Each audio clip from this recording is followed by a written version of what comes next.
안녕하십니까, 최혁 선생입니다. 자, 이번 명제 세 번째 시간입니다. 이 명제 세 번째 시간의 내용은요, 필요 조건, 그 다음에 충분 조건, 그 다음에 그 두 개를 합성한 필요 충분 조건에 대한 내용으로 구성이 되어 있습니다.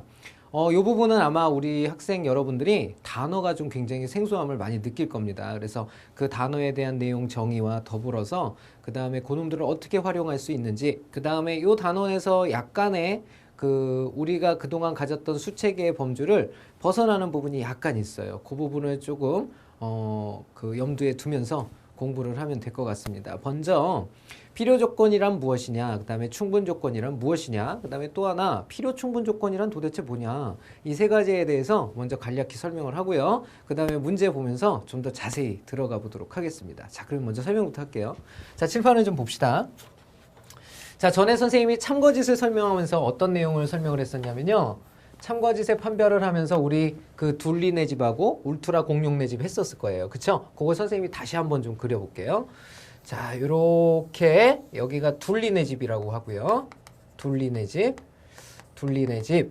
자, 둘리네 집은 누가 살고 있냐면 당연히 둘리가 살고 있겠죠. 그죠? 그 다음에 이쪽은 울트라 공룡네 집을 한번 그려보겠습니다. 울트라 공룡네 집. 여기가 울트라 공룡. 울트라네 집. 여기 누가 살까요? 그렇죠. 울트라 공룡이 살죠. 우리 학생 여러분들은 다 천재야. 그치? 이런 거 다 알아. 그치? 자, 봅시다. 편의상 우리는 이 울트라네 집이 둘리네 집보다 크다라고 하기로 했죠. 그죠? 자, 그랬을 때 우리가 참거짓의 판별을 했었습니다. 그죠? 어떻게 했었냐면 둘리네 집에 사는 둘리가 울트라네 집에 들어가는 것은 가능하다, 불가능하다, 가능하다라는 표현을 썼었죠. 그죠? 그래서 참이야라는 표현을 썼고요. 그 다음에 울트라네 집에 사는 울트라 공룡이 바로 둘리네 집에 들어가는 것은 불가능하다, 즉 들어갈 수 없다, 거짓이라는 표현을 썼었습니다.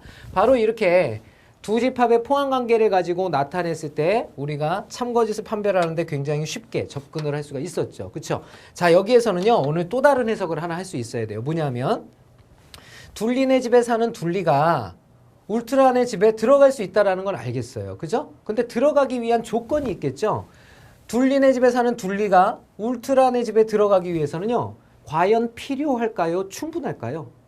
충분하겠죠. 그죠? 둘리는 울트라네 집에 들어가고도 남는 널널이 빤스잖아요. 그죠? 그러니까 쉽게 얘기해서 작은 놈이 큰 집에 들어가는 것은 남아 돈다란 뜻입니다. 그래서 결국은 충분하다라고 판단을 할 수가 있겠죠. 충분하다. 그죠? 자, 그 다음에 또 하나는 울트라네 집에 사는 울트라 공룡이 바로 둘리네 집에 들어가기 위해선 필요할까요? 충분할까요? 충분하진 않겠죠. 그죠? 이때는 바로 필요해집니다. 뭐가 필요해질까요? 바로 울트라 공룡이 몸집을 줄이든지 아니면 둘리네 집을 더 크게 만들어야죠. 이런 필요성이 생기게 되는 거죠. 그래서 이런 부분을 우리는 바로 필요 조건, 충분 조건이라고 얘기를 하게 되고요. 이렇게 포함관계가 성립했을 때 우리 학생 여러분들이 어디와 매치를 시켜줘도 되냐면 바로 이렇게 참과 거짓, 참은 바로 충분 조건으로 바뀐다라는 거 알 수 있고, 이 거짓은 필요 조건에 해당이 된다라는 사실을 알 수가 있습니다. 그죠? 자, 이렇게 해서 판단을 하는 것을 우리가 무슨 이용법이라고 그러냐면 집합이용법이라고 그래요. 집합이용법. 즉 이렇게 판단하면 아주 쉽게 판단을 할 수 있는데, 이 집합이용법은 단점이 하나가 있어요. 뭐냐면 이 집합이용법은 미지수가 한 개일 때만 사용이 가능합니다. 가능하다라기보다 사용이 편리합니다. 이렇게 얘기를 할 수가 있어요. 미지수 두 개가 되면 포함관계를 밝히기가 쉽지가 않기 때문에 그때는 다른 방법이 필요해지는데요. 바로 이 집합이용법은 우리 학생 여러분들이 다음 내용을 배우기 전에 반드시 알아둬야 될 게, 미지수가 한 개이면 대부분 요 집합이용법을 이용해서 하면은 문제를 쉽게 접근할 수 있다는 얘기예요. 예를 한번 들어볼게요. 예를 들면 x가 2의 배수이면 x가 4의 배수이다. 자, 이렇게 돼 있어요. 자, 그러면 얘는 미지수가 지금 몇 개 보입니까? 하나 보이죠? x라는 놈 하나가 보여요. 미지수가 하나일 때는 이렇게 집합이용법을 사용하면 문제를 해결할 수가 있습니다. 예를 한번 들어볼게요. x가 2의 배수라는 건 짝수란 얘기니까 2, 4, 6, 8, 10 이렇게 된다라는 거 느껴지죠? 그죠? 이렇게 나가는 수예요. 그 다음에 x가 4의 배수하게 되면 4, 8, 12 이렇게 나가는 수가 되겠죠. 자, 그러면 포함관계상 볼 때 누가 누굴 포함합니까? 얘가 얘를 포함하죠. 그리고 화살표를 날려보면 됩니다. 여기가 큰 집이고 그 다음에 여기가 작은 집이에요. 맞죠? 이렇게 된다는 거 알 수 있거든요. 그러니까 큰 놈이 작은 집으로 들어가겠다고 하는 거죠. 큰 놈이 작은 집에 들어가려면 충분합니까? 필요합니까? 필요해지는 거죠. 그래서 이것은 바로 필요 조건이라고 얘기할 수가 있는 거죠. 그죠? 이렇게 해석할 수가 있다는 뜻이에요. 자, 그러면 이렇게 미지수의 개수가 한 개가 아닐 때는 어떻게 하는 게 좋으냐? 이런 말인데요. 그때는 바로 수학적 논리를 근거로 해서 논리법을 이용해서 문제를 접근을 해 가시면 됩니다. 그러면 논리법이라는 건 뭐냐 하면 바로 위에서 우리가 봤지만 이 둘리네 집에서 둘리네 집하고 울트라네 집하고 관계를 좀 보면 작은 놈이 큰 집 들어갈 때는 충분 조건 됐고요. 큰 놈이 작은 집 들어갈 때는 필요 조건 됐어요. 그죠? 그러면 일로 들어가는 건 가능하고 일로 들어가는 거는 불가능했었잖아요. 그러니까 위가 가능하고 밑에가 불가능해지면 이건 무슨 조건이 돼요?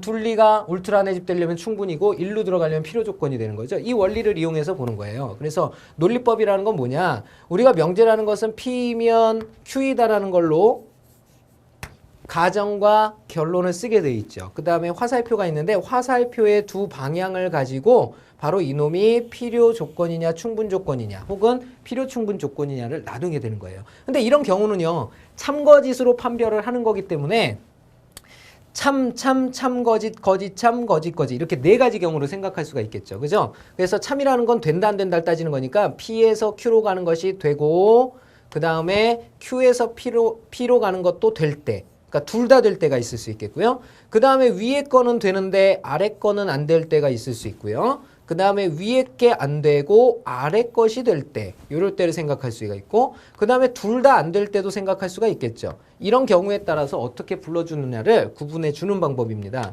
그래서 첫 번째 일로 가는 것도 되고 일로 가는 것도 되면 결국은 얘네 둘의 집 크기가 똑같다고 봐야 되겠죠. 그러면 이것은 바로 뭐라고 불러주느냐? 필요하기도 하고 충분하기도 하다. 그래서 필요 충분 조건이라고 부르게 됩니다. 필요 충분 조건. 자, 우리 학생 여러분들은 이 단어의 의미에 대해서 굉장히 잘 알아두셔야 되는데요. 이 필요 충분 조건은 우리가 어떤 문제를 내기 위해서 대신 쓸 때 많이 사용을 해요. 그래서 이 필요 충분 조건과 같은 의미를 갖는 내용들을 알고 계셔야 돼요. 그런 용어들이 어떤 것들이 있냐면요. 우리가 집합에서는 봤을 때 상등이라는 의미 기억하고 계실 거예요. 서로 같다죠. 두 집합이 서로 같다. 그 다음에 식에서는 어떤 식으로 볼 수가 있냐면 항등식으로서의 역할을 바로 이 필요 충분 조건이라는 단어가 암묵적으로 하고 있다는 거 아셔야 되겠고요. 자, 그 다음에 명제로서는 또 동치 명제, 값이 같다 이런 뜻이 되겠죠. 이런 거. 그 다음에 우리가 방정식, 함수에서는요, 이제 두 그래프가 일치할 때의 현상으로도 해석할 수가 있습니다. 두 그래프가 일치한다 그러면 필요 충분 조건으로 해석이 가능한 거죠. 그래서 이 용어들까지도 우리 학생 여러분들이 조금 인식을 해두시면 나중에 반드시 도움을 받습니다. 자, 그 다음 조건을 한번 보죠. P에서 Q로 들어가는 것은 되고요. Q에서 P로 들어가는 건 안 된대요. 그러면 결론적으로 포함관계가 이렇게 된다는 얘기 아니겠어요? Q집이 훨씬 P의 집보다 훨씬 더 크다는 얘기예요. 그럴 때는 여기서 여기로 들어갈 때 무슨 조건이라고 얘기를 합니까? 그렇죠. 충분 조건이라고 얘기를 하죠. 충분 조건. 그 다음에 위에 가는 것 P이면 Q이다가 거짓이 되고 Q이면 P이다가 참이 될 때 우리는 무슨 조건이라고 하냐면 필요 조건이라고 하게 됩니다. 그죠? P에서 Q로 가는 것도 거짓이고 Q에서 P로 가는 것도 거짓이면 이건 둘 다 안 되는 거죠. 그러니까 이건 명제 자체가 의미가 없어집니다. 그래서 이건 아무 조건 아니다. 아무 조건 아니다라고 표현을 해주게 되는 거예요. 바로 이렇게 네 가지 경우를 사용해서 나타내게 된다는 거 우리 학생들 여러분들 알아주셨으면 될 것 같고요. 자, 그러면 우리 문제를 하나하나 봐가면서 풀어보도록 합시다. 문제를 풀면서 좀 더 자세히 설명을 해보도록 할게요. 자, 내용 좀 지우고요.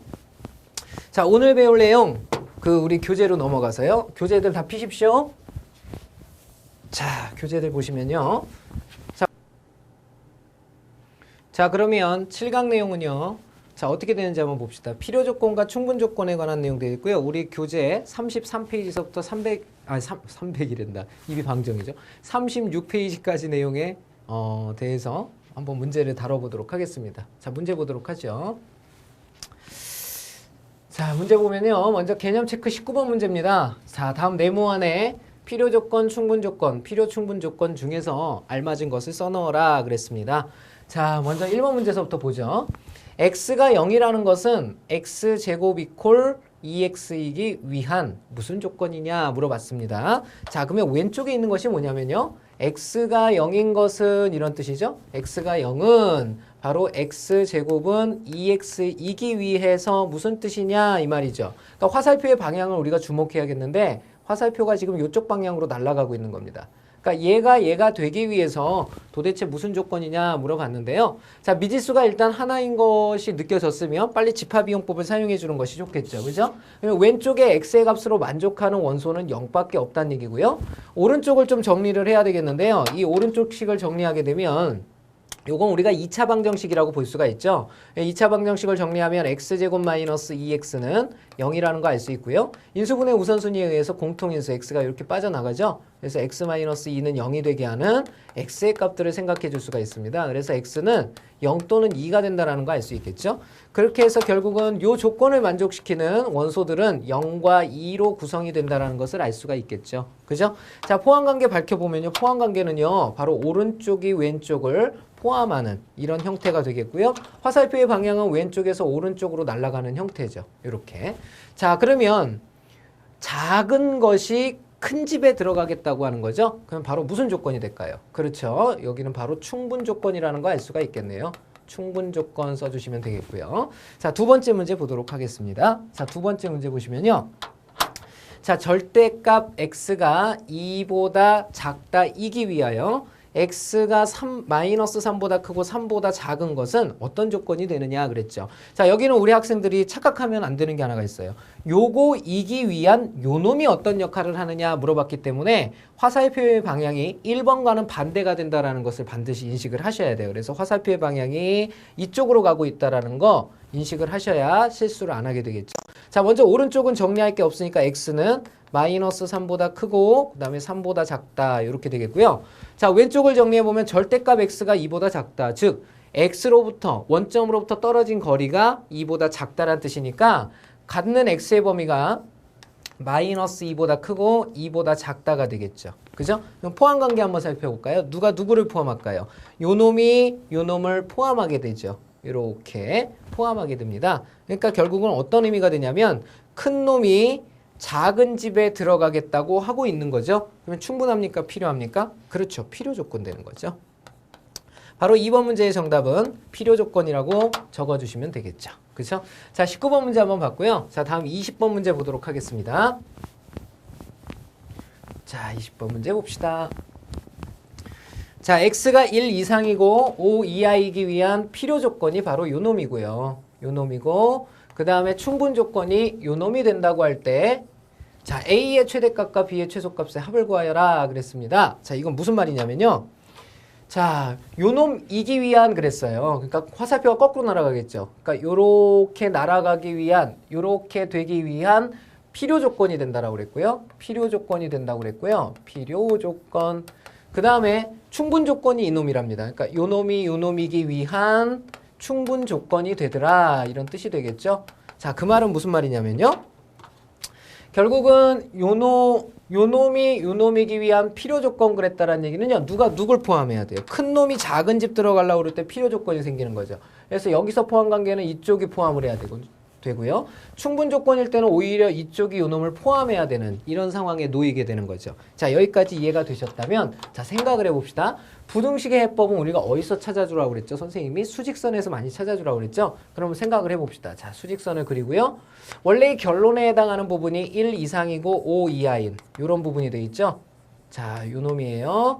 자, 근데 뭐라고 그랬냐면 필요 조건이 되기 위한 놈이 요 놈입니다. 즉, 이 놈이 요 놈을 포함하기 위한, 그죠? 포함하려면 어떻게 돼요? 요거는 A 이상이고 6 이하다 그랬으니까 6이 여기 있는데 6 이하래요. 그러니까 6 이하니까 이렇게 해서 요 왼쪽 어딘가로 가고 있겠죠? 그러니까 이 A의 위치가 중요한데 이것이 바로 x는 1보다 크고 5보다 작다라는 이 영역을 포함해야 된다고 그랬어요. 그러면 도대체 a가 날아가다가 떨어져야 될 부분이 어딜까요? 이 가운데로 떨어지면 안 되죠. 이 남는 부분만큼을 포함할 수가 없기 때문에 그래서 쭉 더 가서 적어도 어디 떨어져야 되냐면 이쯤에 떨어져야 되겠죠. 그죠? 그러면 여기에 바로 a가 떨어져야 된다는 얘기죠. 그러면 a의 위치를 보시면 이 A는 1보다 왼쪽에 있으니까 작은 쪽에 자리하게 되죠. 그죠? 그리고 만약에 1이 된 때도 가능하다라는 걸 판단하셔야 됩니다. 그래서 부등식 문제는 항상 마지막에 안심할 수 없는 게 여기에 등호가 들어가느냐 안 들어가느냐를 따로 판단을 또 해주셔야 돼요. 그죠?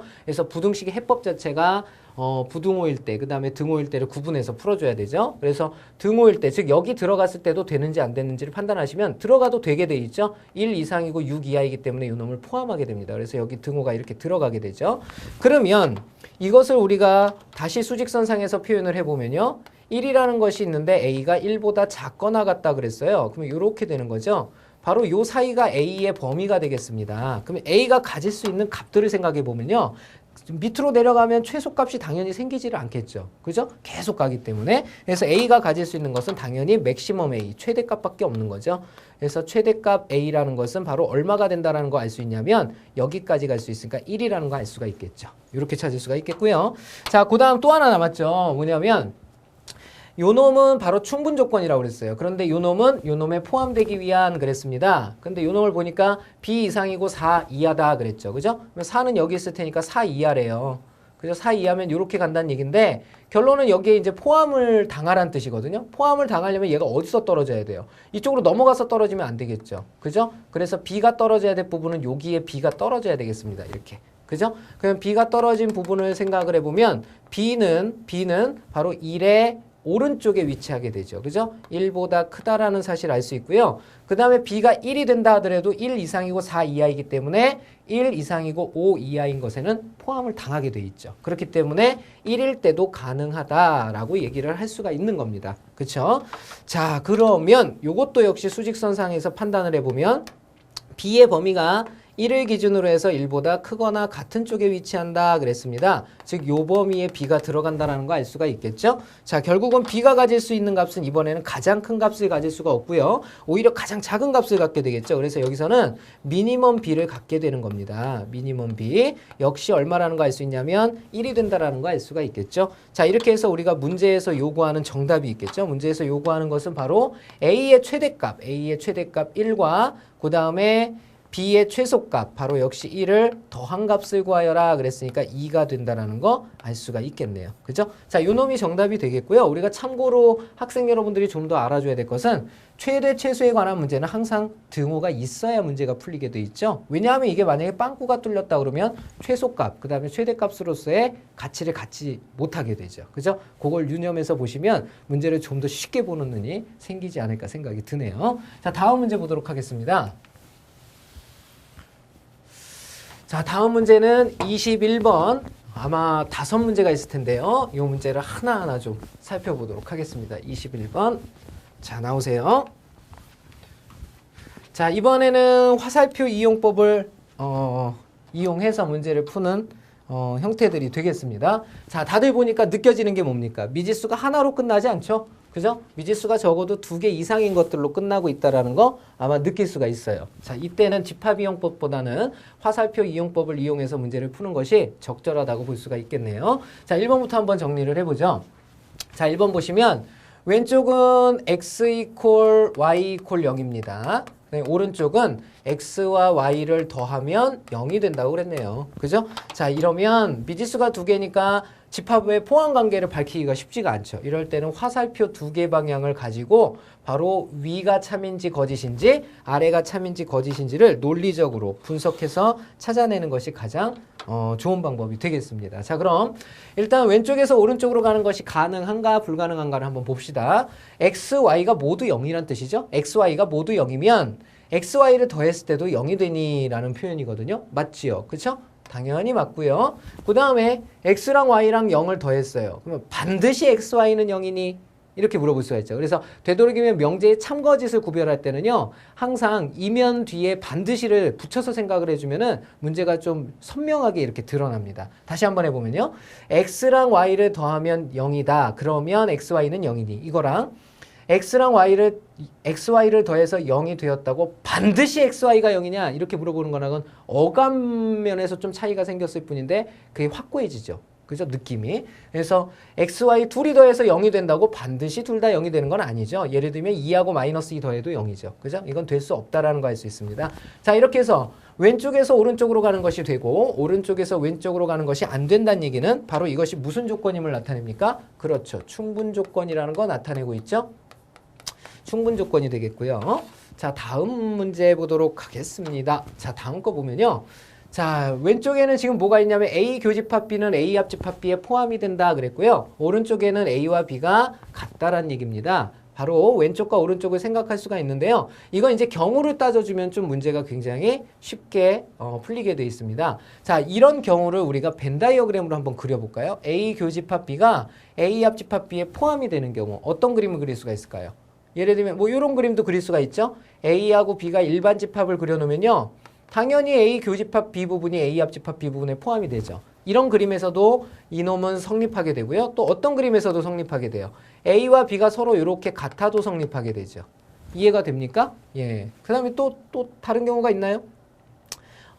다른 경우가 다른 경우는 생각해 볼 수 없네요. 일단 이 두 가지 정도를 생각할 수가 있겠고, 오른쪽을 보면 어떻게 됩니까? 오른쪽은 A와 B가 같다란 표현이 되겠죠.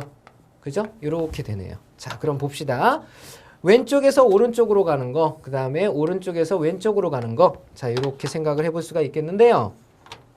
자, 왼쪽에서 보면 이런 경우면 이렇게 되니? 라고 묻고 있죠. 그런데 이런 경우가 있기 때문에 이렇게 항상 된다라고는 볼 수가 없고요. 그 다음에 이렇게 된다면 항상 이렇게 되니? 라고 묻고 있는 거죠. 그렇죠? 그래서 요거는 항상 된다라는 거 알 수가 있겠죠. 이것은 집합의 포함 관계로도 설명이 가능하죠. 지금 현재 누가 누굴 포함하냐면 여기가 두 가지 조건, 여기가 한 가지 조건이니까 여기가 여기를 포함하는 단계라고 볼 수가 있겠네요. 그래서 2번은 바로 무슨 조건? 그렇죠. 필요 조건에 관한 얘기가 되겠습니다. 자, 다음 세 번째 문제 보도록 하죠.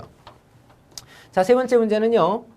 A제곱 플러스 B제곱이 0인 것은 A는 0이고 B는 0이기 위한 무슨 조건이냐 물어봤죠. 단 A, B는 실수다. 이 실수라는 조건은 왜 들어갔을까요? 바로 제곱해서 0이 되는 수를 찾고 싶어서죠. 그러니까 우리가 앞으로 이제 다음 단원에서 복소수의 개념을 배우게 되는데 거기에는 허수라는 것이 등장을 합니다. 이제는 제곱을 해서 항상 양수나 0만 나오는 것이 아니라 음수가 나오는 수들도 있기 때문에 그것을 미리 제외하고 가는 건데요. 일단 그래야만 우리 학생들이 이 문제를 좀 쉽게 다룰 수가 있기 때문이죠. 그래서 이 조건이 붙은 거고요. 크게 의식을 하지 마십시오. 다음 단원에서 배울 거니까. 자, 3번 문제 보게 되면요. A제곱 플러스 B제곱이 0이다. 근데 A, B가 실수라고 그랬죠. 그러니까 우리가 실수를 떠올리면 실수하면 항상 떠올려야 될 첫 번째가 실수는 제곱을 하면 언제나 0보다 크거나 같다라는 거죠. 이걸 떠올리면서 가야 돼요. 그러면 이놈 실수의 제곱하고 실수의 제곱을 더했더니 0이래요. 그러면 얘가 한 수, A, B 둘 중에 하나의 수가 조금이라도 뭘 가지면 어떻게 됩니까? 0이 될 수가 없죠. 그렇기 때문에 이 왼쪽에서 우리가 A, B의 조건으로 생각할 수 있는 건 A도 반드시 0이어야 되고 그리고 B도 0이죠. 그쵸? 이렇게 된다는 거 알 수 있고, 오른쪽을 보면 어떻게 됩니까? A는 0이고 그리고 B는 0이다. 이렇게 돼 있죠. 결국은 왼쪽과 오른쪽 말이 지금 똑같다라는 거 알 수가 있겠죠. 이렇게 좌우가 서로 같을 때 우리는 바로 이 명제를 무슨 명제라고 한다? 그렇지. 필요 충분 조건이라고 한다라고 그랬죠. 그래서 필요 충분 조건이 되겠죠. 자, 이렇게 판단해 주시면 되겠고, 자, 그 다음에 4번 문제 보도록 합시다. 4번이 우리 학생 여러분들 조금 어려울 텐데요. 선생님이 정리하는 걸 잘 봐두세요. 자, 절대값 x 플러스 y 이퀄 절대값 x 플러스 절대값 y가 되기 위하여 그랬죠. 되기 위하여 xy가 0보다 큰 것은 무슨 조건이냐. 일단은 주위에서 봐야 될 게 하나가 보이죠. 되기 위하여 그랬습니다. 그러면 화살표의 방향이 어느 방향이냐면 지금 이쪽 방향으로 흐르고 있다는 얘기거든요. 이쪽 방향으로. 이렇게 갔을 때 무슨 조건이냐라고 묻고 있는 겁니다. 근데 오른쪽의 진리집합은 이미 나왔어요. x랑 y를 곱하면 0보다 크다라는 거거든요. 그쵸? 이쪽은 뭐 더 정리할 게 없는데 저쪽이 문제죠. 저 절대값이 나왔을 때 문제 해법인데요. 저 절대값이 영 눈에 거슬리죠. 그러면 절대값을 없애는 방법은 우리가 아마 배웠을 겁니다. 절대값의 효력을 상실하게 하는 건 뭡니까? 제곱을 해버리면 되죠. 그런 놈이 하나가 더 있죠. 루트라는 놈이죠. 루트도 루트를 없애고 싶으면 뭘 합니까? 제곱을 해버리죠. 마찬가지 절대값도 그 기능을 상실하게 만들려면 제곱을 해버리면 됩니다. 그래서 양변을 제곱하면 어떤 형태가 생기냐면요. 이놈을 제곱한 거니까 절대값 x 플러스 y의 통째로에 이렇게 제곱이 되죠. 그런데 이 절대값이 x 플러스 y가 양수일 땐 그대로 나오고 음수일 땐 반대로 나올 텐데 양수가 나오건 음수가 나오건 제곱을 하니까 그 부호의 의미가 안 생기죠. 그래서 이때는 이 절대값을 없앨 수가 있습니다. 절대값을 없앨 수 있으려면 반드시 제곱이 됐을 때만 없앨 수가 있어요. 자, 이렇게 되겠고 우측을 제곱하면 어떻게 됩니까? 앞에 거의 제곱과 뒤에 거의 제곱과 둘이 곱한 거에 2배가 들어가겠죠. 일단 앞에 거의 제곱은 절대값이 사라질 테니까 x제곱이 되겠고요. 뒤에 거의 제곱은 y의 제곱이 되겠고 그 다음에 둘이 곱한 거에 2배가 붙겠죠. 그런데 여기서 주의해야 될 것은 이건 한 번만 들어가는 거기 때문에 이걸 정리할 때 조심해야 되죠. 여긴 절대값이 남아있게 되는 겁니다. 자, 그러면 왼쪽을 다시 전개하게 되면요. x제곱 플러스 2xy 그 다음에 플러스 y제곱이 되겠죠. 자, 요 놈이 바로 요 놈과 같다 이런 뜻이 됩니다. 자, 그러면 같은 것들을 좀 지워볼게요. x제곱하고 x제곱이 이렇게 지워지겠고요. y제곱과 y제곱이 지워지겠고 등호이기 때문에 요 2도 지워져 버리죠. 이렇게 2도 지워지고 남는 걸 써보면요. 결론적으로 이런 것만 남죠. 좌변에서는 xy, 우변에서는 절대값 xy 이렇게 되겠죠. 그러면 이 식을 만족시키는 xy의 조건을 생각을 해야 되겠죠. 그죠? 자, 그러면 이걸 생각을 해보면요. 봅시다. 요 xy랑 xy가 같으려면 이 xy의 조건이 어떨 때 사용이 될까요? 양수라면은 요게 그대로 나오니까 성립하죠. 그러니까 요게 양수일 때 성립하고요. 음수일 땐 성립 안 하죠. 왜냐면 얘가 마이너스 xy가 될 테니까 xy는 마이너스 xy다? 말이 안 되잖아요. 그 다음에 또 한 경우가 있는데 어떨 때일까요? 바로 등호가 붙어도 되죠. 이렇게. 0이어도 성립을 한다는 거 알 수가 있죠. 자, 이렇게 해서 우리가 포함관계상을 좀 밝히면 요놈과 요놈의 포함관계 누가 더 크다라는 거 알 수 있냐면 지금 현재 요쪽이 더 크다라는 거 알 수가 있습니다. 그죠? 요렇게 된다라는 거. 결론적으로 작은 놈이 어디에 들어가겠다고 하냐면 큰 집에 들어가겠다고 하고 있는 거죠. 이거 무슨 조건입니까? 그렇죠. 충분 조건이죠. 충분 조건이라는 거 알 수가 있겠죠. 자, 마지막 다섯 번째죠. 다섯 번째 문제 봅시다. 가계이가 60도인 것은 그랬죠? 삼각형 ABC가 정삼각형이기 위한 그랬어요. 화살표의 방향은 제대로 방향이죠. 이렇게 된다는 거 알 수가 있고요. 정삼각형이라는 것은 뭡니까? 가계이도 60도, 그 다음에 각B도 60도, 각C도 60도라는 거죠. 그죠? 자, 근데 가계이가 60도인 것은 각 B랑 각 D가 서로 다를 수도 있죠. 그럼 포함관계상 볼 때 누가 더 많은 조건들이 생깁니까? 얘는 한 가지 경우만 생기는데 반해서 얘는 여러 가지 경우가 생기겠죠. 그죠? 그래서 포함관계를 보면 바로 왼쪽이 오른쪽을 이렇게 포함하는 관계가 나타나죠. 그래서 결국은 큰 놈이 작은 집에 들어가겠다고 빡빡 우기고 있는 거죠. 그죠? 그래서 얘는 무슨 조건입니까? 그렇죠. 필요 조건이라는 거 알 수가 있겠네요. 그죠? 자, 이렇게 해서 21번 문제를 풀어봤습니다. 자, 여기까지 우리가 집합 이용법과 그 다음에 화살표 이용법을 이용을 해서 선생님하고 필수 예제 문제를 풀어봤는데요. 그 밑에 보시면 확인 체크 문제 있을 겁니다. 확인 체크 문제들 선생님이 잠깐 시간 드리도록 할 테니까 정지시켜 놓고 풀어보신 다음에 선생님하고 같이 또 진행을 하도록 합시다. 자, 시간 드릴게요. 시작하십시오.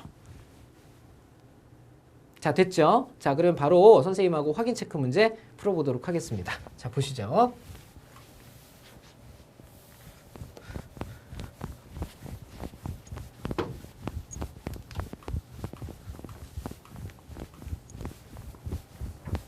자, 확인 체크 문제 22번입니다. 자, 다음 물음에 답하여라. 자, 1번부터 문제들 쭉 나와 있는데요. 자, A와 B가 같은 것은 그랬습니다. A와 B가 같은 것은 A 플러스 C 이퀄 B 플러스 C이기 위한 어떤 조건이냐 그랬죠. 자, 요것은 뭐 이렇게 포함관계를 밝혀도 되고요. 뭐 좌우측 생각해도 되죠. 이렇게 좌우측을 생각을 해보면 자, 왼쪽에서 오른쪽 가는 거 A와 B가 같으면 양변에 같은 수를 더하여도 등식은 언제나 성립하죠. 요거 되고요. 그 다음에 양변이 지금 A 플러스 C랑 B 플러스 C가 같다고 하면요. A와 B는 같냐라고 묻고 있죠. 자, 이것은 곱하기만을 제외하면 사실은 언제나 맞는다라는 거 알고 있을 거예요. 우리 학생 여러분들. 자, 그래서 결국은 위아래가 전부 다 되는 조건, 바로 무슨 조건이라는 거 알 수 있냐면요. 바로 필요 충분 조건이라는 거 알 수가 있겠죠. 자, 두 번째 문제입니다. 두 번째 문제는 좌측을 보게 되면 x랑 y랑 같은 것은 x제곱 이퀄 y제곱이기 위한 그랬어요. x제곱 이퀄 y제곱. 요걸 좀 풀어줘야 되겠죠. 요걸 풀면요. x제곱 마이너스 y제곱은 0이란 뜻이니까 x 플러스 y 곱하기 x 마이너스 y는 0이 되게 하는 x의 조건 생각을 해보면 x는 마이너스 y도 되고요. x는 y도 되죠. 자, 이건 포함관계로도 설명이 되죠. 얘는 조건이 두 개나 되고요. 얘는 조건이 하나밖에 안 돼요. 그러니까 포함관계상 볼 때 이렇게 포함하게 되죠. 자, 그러면 화살표의 방향은 왼쪽에서 오른쪽으로 이렇게 가는 거니까 작은 놈이 큰 집 들어가겠다고 하네요. 무슨 조건? 그렇죠. 충분 조건 되겠죠. 재밌지 않아요? 재미없나 봐. 자, 졸지 말고 들으셔요. 자, 세 번째. x가 3보다 작은 것은 그랬습니다. x는 마이너스 2보다 크고 3보다 작기 위한 어떤 조건이냐 그랬습니다. 자, 이것은 우리가 포함관계로 밝히는 게 가장 중요하겠죠. 그죠? 화살표의 방향은 이쪽이 돼 있고요. 자, x가 3보다 작은 것. 자, 수직선에 표시를 해보면 3보다 작은 것은 그 다음에 x는 마이너스 2보다 크고 3보다 작기 위한 이렇게 돼 있죠.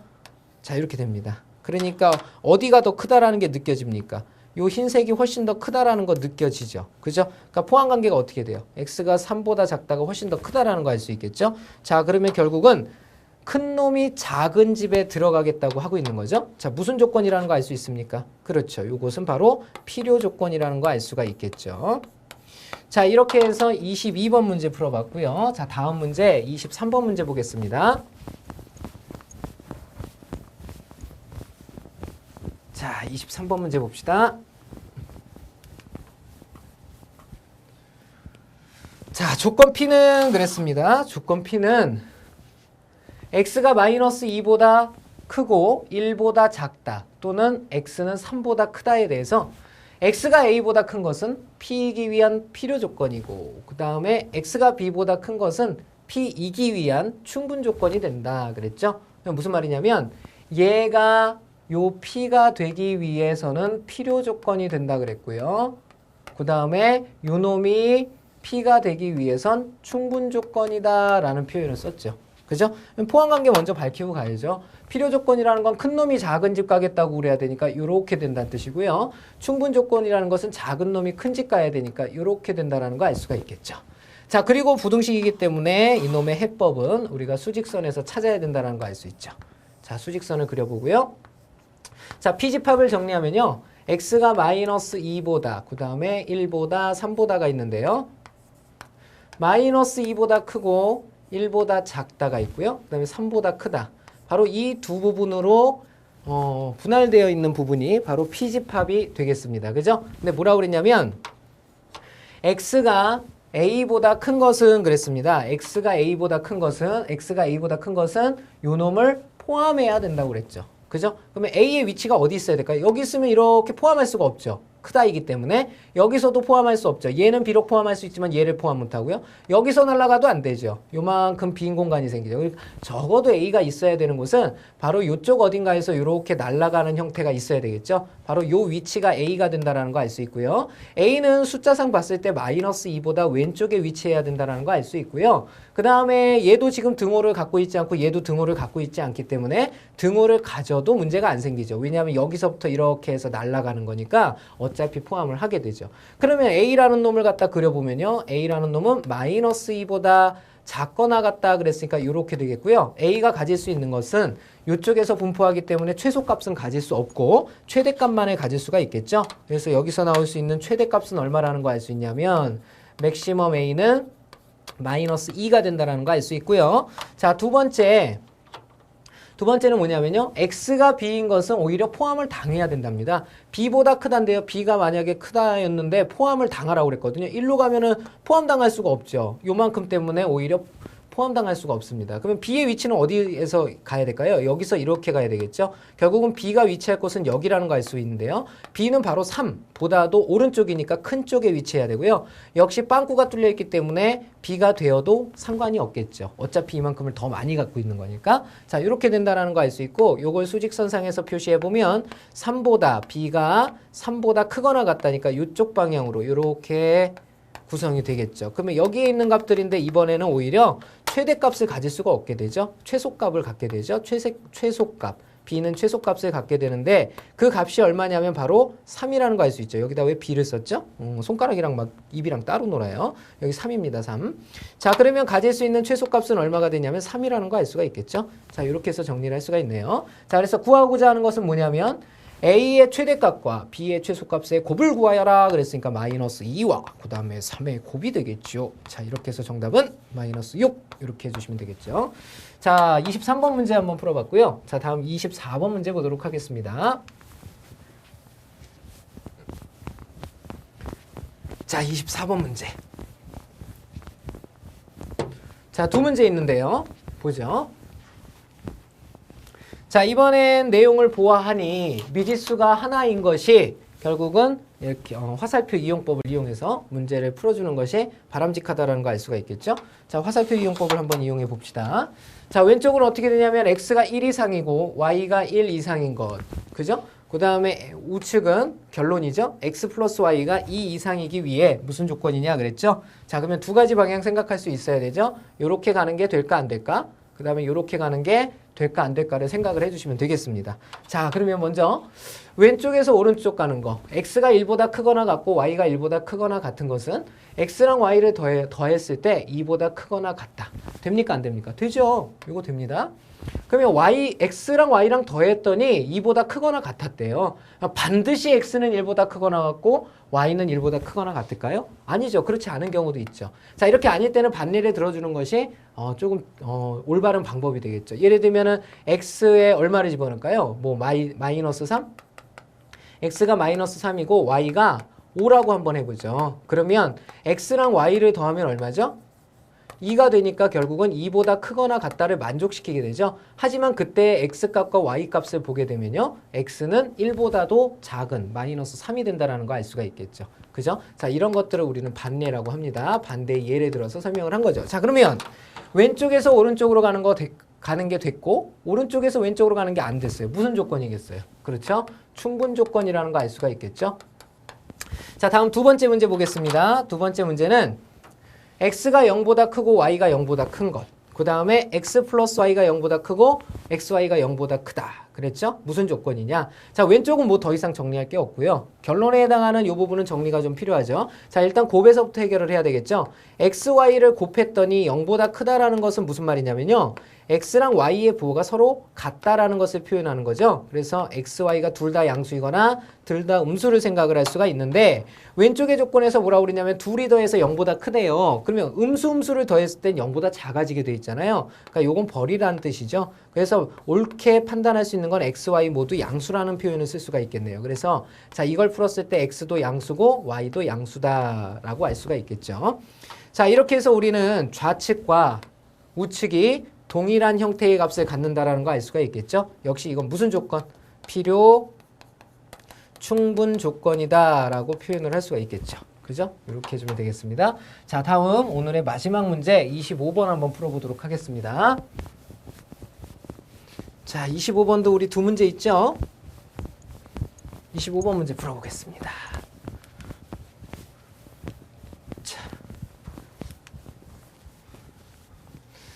자, 다음에서 P는 Q이기 위한 어떤 조건인지 말하여라 그랬죠? 자, 일단 1번 문제서부터 한번 보도록 하죠. 자, P집합은 대각선의 길이가 같은 사각형 그랬고요. 그 다음에 Q집합은 직사각형 그랬습니다. P는 Q이기 위한 그랬으니까 화살표가 이쪽 방향이란 얘기죠. 자, 포함관계를 가지고 얘는 설명이 가능하죠. 그죠? 자, 먼저 P에 해당하는 만족하는 사각형의 종류들을 한번 생각을 해보죠.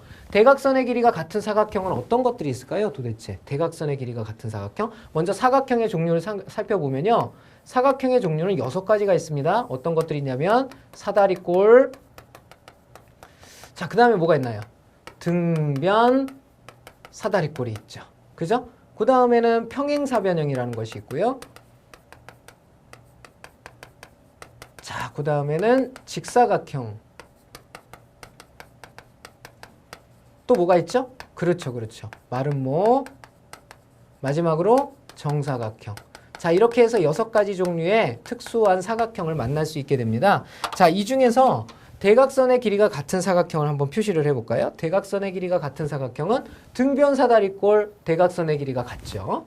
평행사변형 안 같고요. 직사각형 대각선의 길이 같고요. 마름모 안 같아요. 정사각형 대각선의 길이 같죠.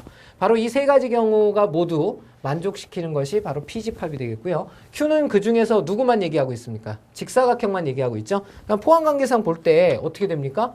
여긴 3가지, 여긴 1가지니까 포항관계가 이렇게 이루어지죠. 그죠? 그래서 큰 놈이 작은 집 가겠대요. 무슨 조건? 그렇죠. 필요 조건이 되는 거죠. 필요 조건. 자, 이렇게 얘기를 해줄 수가 있겠고요. 자, 다음 2번째 문제 보도록 하겠습니다.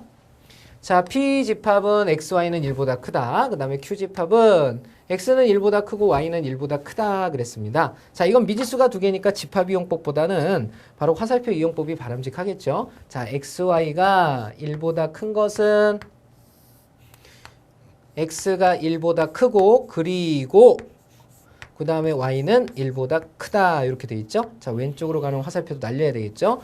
자, 먼저 왼쪽에서 오른쪽으로 가는 것이 되나 안 되나 확인을 좀 해봐야 되겠죠. 그죠? XY랑 곱해서 1보다 커졌다고 반드시 X도 1보다 크고 Y도 1보다 커집니까? 라고 묻고 있어요. 아닌 경우를 생각을 해보면 되죠. 예를 들면 X에다가 뭐 2 곱하기 2분의 1 역수면은 1이 되는 거잖아요. 그러면 한쪽 큰 수를 더 키워주면 되니까 3하고 2분의 1 정도를 생각을 해보면 되겠네요. 그죠? 그러면 여기가 2 곱하기 2분의 1일 때 1이잖아요. 그러니까 2보다 3이 더 커져버렸으니까 당연히 1보다 큰 수가 나오게 되죠. 얘는 2분의 3이죠. 2분의 3은 1보다 크다. 만족시켰죠? 그때 X의 값은 3이고 Y의 값은 2분의 1이에요. 그러면 둘 다 1보다 커졌는지 확인해 볼까요? X도 1보다 크고 Y도 1보다 크니? 라고 물어봤어요. X는 1보다 큰데 Y는 1보다 작아. 안 되는 거죠. 그죠? 안 된다는 거 알 수 있고요. 자, 오른쪽에서 왼쪽은 되나 안 되나 확인합시다. X가 1보다 크고 Y가 1보다 크면 반드시 둘이 곱하면 1보다 커지니? 맞죠? 요 말은. 그죠? 둘 다 1보다 크기 때문에 당연히 커지게 됩니다. 자, 이렇게 해서 위쪽은 안 된다라는 사실을, 아래쪽은 된다는 사실을 알았죠? 그래서 아래쪽만 될 때 우리 무슨 조건이라고 그래요? 그쵸? 자, 이것도 1번과 동일한 바로 필요 조건이 된다라는 거 알 수가 있겠네요. 그죠? 자, 이렇게 해서 자, 오늘 명제 제일 마지막 내용, 필요 조건과 필요 조건하고 충분 조건, 그 다음에 필요 충분 조건 이 3가지에 대해서 자세히 알아봤습니다. 자, 여기까지 내용들을 반복해서 우리 학생 여러분들 복습을 해주시길 부탁을 드리고요. 다음 강의는 연습 문제입니다. 그러니까 여기까지 충분한 복습이 돼야만 연습 문제 다룰 수 있기 때문에 여러 번 문제를 좀 접해 보시고요. 다음 강의 연습 문제 풀이해서 선생님과 다시 만나서 더 좋은 수업 해보도록 하겠습니다. 자, 수고 많이 하셨습니다.